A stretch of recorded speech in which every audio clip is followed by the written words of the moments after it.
गणेशोत्सवाचा खरा आनंद आपल्या फॅमिली सोबत मोदक बनवा घरी, कारण त्यातच गंमत खरी. गणपती बाप्पा जो जगाचा करता धर्ता आणि संहारक आहे, तो विघ्नहर्ता आणि बुद्धीचा दाताही आहे. त्याची उपासना केल्याने जीवनातील संकट दूर होतात आणि यशाचं दार उघडतं. गणेशाच्या अनंत शक्तीचं, भक्तांवर होणाऱ्या त्याच्या कृपादृष्टीचं, शांतीचं, त्याची स्तुती करणारं आणि त्याच्या महिमेचं वर्णन करणारं एक स्तोत्र आहे, ते म्हणजे गणपती अथर्वशीर्ष. या मंत्राचं पठण केल्याने केवळ आध्यात्मिकच नाही तर मानसिक आणि शारीरिक विकासाची किल्ली देखील प्राप्त होऊ शकते.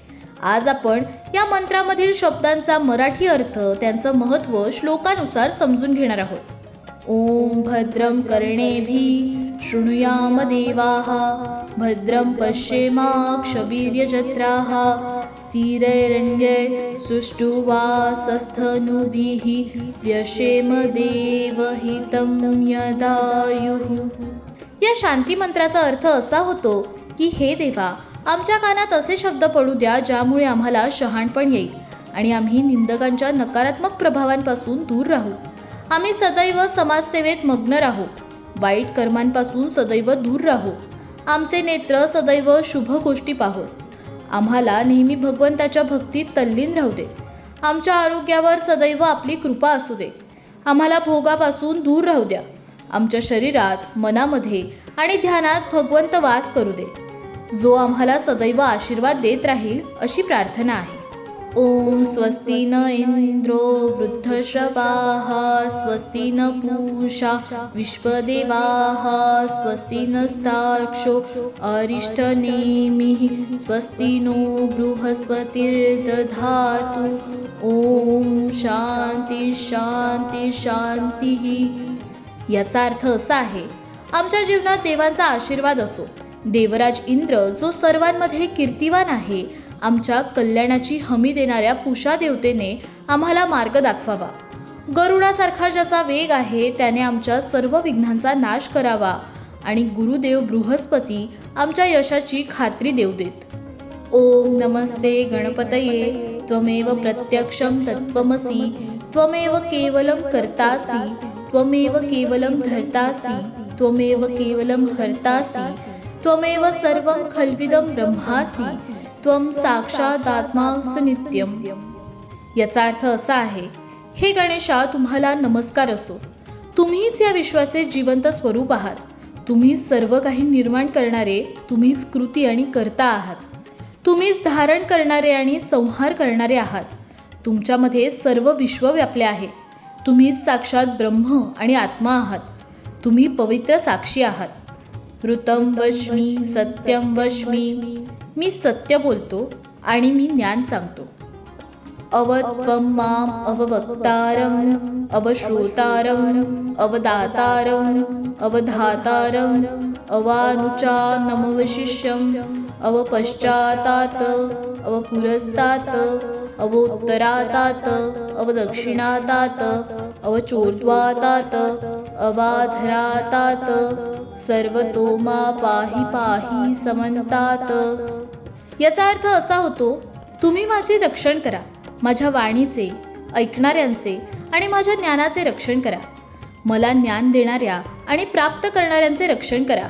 वेद, उपनिषदे आणि त्यांचे वाचक यांचे रक्षण करा. तसेच त्यांच्याकडून ज्ञान घेणाऱ्या शिष्यांचे रक्षण करा. पूर्व, पश्चिम, उत्तर आणि दक्षिण या चारही दिशांनी संपूर्ण रक्षण करा. त्वं वाङ्मयस्त्वं चिन्मयः, त्वं आनन्दमयस्त्वं ब्रह्ममयः, त्वं सच्चिदानन्दाद्वितीयोऽसि, त्वं प्रत्यक्षं ब्रह्मासि, त्वं ज्ञानमयो विज्ञानमयोऽसि. याचा अर्थ असा होतो, तुम्हीच वाम आहात. तुम्हीच वाणीचा सार आहात. तुम्हीच चिन्मय आहात. तुम्हीच ज्ञानाचे स्वरूप आहात. तुम्हीच आनंद ब्रह्मज्ञानी आहात. तुम्हीच सच्चिदानंद आहात. एकमेव अद्वितीय रूप आहात.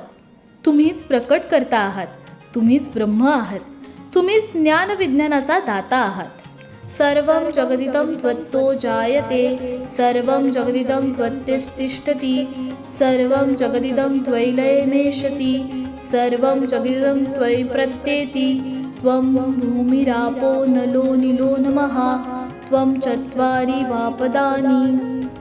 याचा अर्थ असा आहे, तुम्ही या संपूर्ण विश्वाचे निर्माता आहात. सर्व जगाला तुम्ही संरक्षण दिले आहे. सर्व जग तुमच्यामध्ये स्थिर आहेत. तुम्ही भूमी, जल, अग्नी, वायू आणि आकाश आहात. तुम्ही चारही दिशेला व्यापलेले आहात.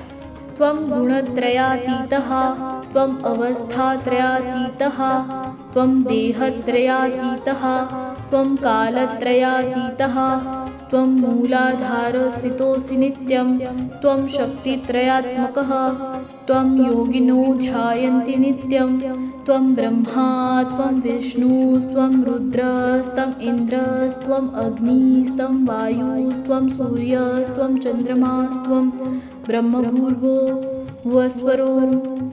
याचा अर्थ असा आहे, प्रभू, तुम्ही सत्व, रज आणि तम या 3 गुणांपेक्षा वेगळे आहात. भूत, भविष्य आणि वर्तमान या 3 अवस्थांवर तुम्ही नियंत्रण ठेवता. तिन्ही देहांपासून वेगळे आहात. तुम्ही जीवनाच्या मूळ पायावर बसलेले आहात. तुम्ही सृष्टी, पालन आणि संहार करणारे आहात. तुमच्यामध्ये धर्म, उत्साह आणि मानसिक या 3 शक्ती व्याप्त आहेत. योगी आणि महागुरु फक्त तुमचेच ध्यान करतात. तुम्ही ब्रह्मा, विष्णू, रुद्र, इंद्र, अग्नी, वायू, सूर्य, चंद्र आहात. तुमच्यात सगुण आणि निर्गुण यांचा समावेश आहे. गणादिं पूर्वमुच्चार्य वर्णादिं सदंतरम् अनुस्वारः परतरः अर्धेन्दुलसितं तारेण रुद्रम् एतत्तव मनुस्वरूपं गकार पूर्वरूपम् अकारो मध्यरूपम् अनुस्वारा शान्तरूपं बिन्दुरुत्तररूपं नादसन्धानं सहिता सन्धिः सैषा गणेशविद्या गणकऋषिः निश्चित गायत्री छंदः गणपती देवता. ओम गणपते नमः. याचा अर्थ असा आहे, गणपती मंत्राचे उच्चारण केल्यानंतर ओंकाराचे उच्चारण करा. ओम गणपते नमः हे पूर्ण मंत्र तुमच्या आध्यात्मिक उन्नतीचा मार्ग आहे. याचे मनोभावे उच्चारण करा. एकदंताय विद्महे वक्रतुंडाय धीमहि तन्नो दन्तिः प्रचोदयात्. एकदंत, वक्रतुंड यांचे आम्ही ध्यान करतो. कृपया आम्हाला सत्याच्या मार्गावर पुढे जाण्याची प्रेरणा द्यावी. एकदन्तं चतुर्हस्तं पाशमंकुशधारिणं रदं च वरदं हस्ते बिभ्राणं मूषकध्वजं रक्तलंबोदरं शूर्पकर्णकं रक्तवाससं रक्तगन्धानुलिप्ताङ्गं रक्तपुष्पे सुपूजितं भक्तानुकंपिनं देवं जगत्कारणमच्युतम् आविर्भूतं च सृष्टादौ प्रकृते पुरुषात्मरम् एवं ध्यायन्ति यो नित्यं स योगी योगिनावरः. याचा अर्थ असा होतो, भगवान गणेश एकदंत, 4 भुजाधारी म्हणजेच 4 हात असलेले आहेत, ज्यात पाश, अंकुश, दंत आणि वर मुद्रा आहेत. ते आपल्या भक्तांचा तारणहार आहेत. त्यांच्या ध्वजावर एक मूषक आहे. हे लाल वस्त्रधारी आहेत. त्यांनी चंदनाचे लेप लावलेले आहेत. त्यांना लाल फुले धारण करतात. ते सर्वांच्या इच्छा पूर्ण करणारे जगात सर्वत्र व्यापक आहेत. ते सृष्टीचे रचयिता आहेत. त्यांची मनापासून पूजा करणारा, ध्यान करणारा व्यक्ती महायोगी ठरतो. नमो व्रातपतये, नमो गणपतये, नमः प्रमथपतये, नमस्ते अस्तु लंबोदराय एकदंताय विघ्ननाशिने शिवसुताय श्रीवरदमूर्तये नमो नमः. याचा अर्थ असा आहे, व्रातपती गणपती जो सर्वांचा स्वामी आहे त्याला माझे नमन. प्रथम पतीला नमन, एकदंताला नमन, विघ्ननाशक, लंबोदर आणि शिवपुत्राला माझे नमन. गणपती अथर्व शीर्षातील मंत्रांचा हा मराठी अर्थ अत्यंत हृदयस्पर्शी आहे. यात गणेशाच्या महानत्वाचे, त्यांच्या शक्तींचे आणि त्यांच्या भक्तांना मिळणाऱ्या आशीर्वादांचे सोप्या शब्दात वर्णन केले गेले आहे. हे मंत्र फक्त पाठ करण्यासाठी नसून त्यातील विचार आपल्या जीवनात उतरवले तर खूप काही साध्य होऊ शकते. हे मंत्र आपल्याला आठवण करून देतात की गणपतीच या जगाचा कर्ता, धर्ता आणि संहारक आहे. सर्व काही त्याच्याच अधीन आहे. त्याच्याशिवाय या जगात काहीही शक्य नाही. जो कोणी या मंत्राचा जप करतो त्याला शांती, संतोष आणि यश मिळते. तुम्ही पण दररोज गणपती अथर्व शीर्षाचे पठण करा आणि गणपती बाप्पाचा आशीर्वाद मिळवा. आणि आमच्या लोकमत भक्ती चॅनलला सबस्क्राईब करा. जय गणेश.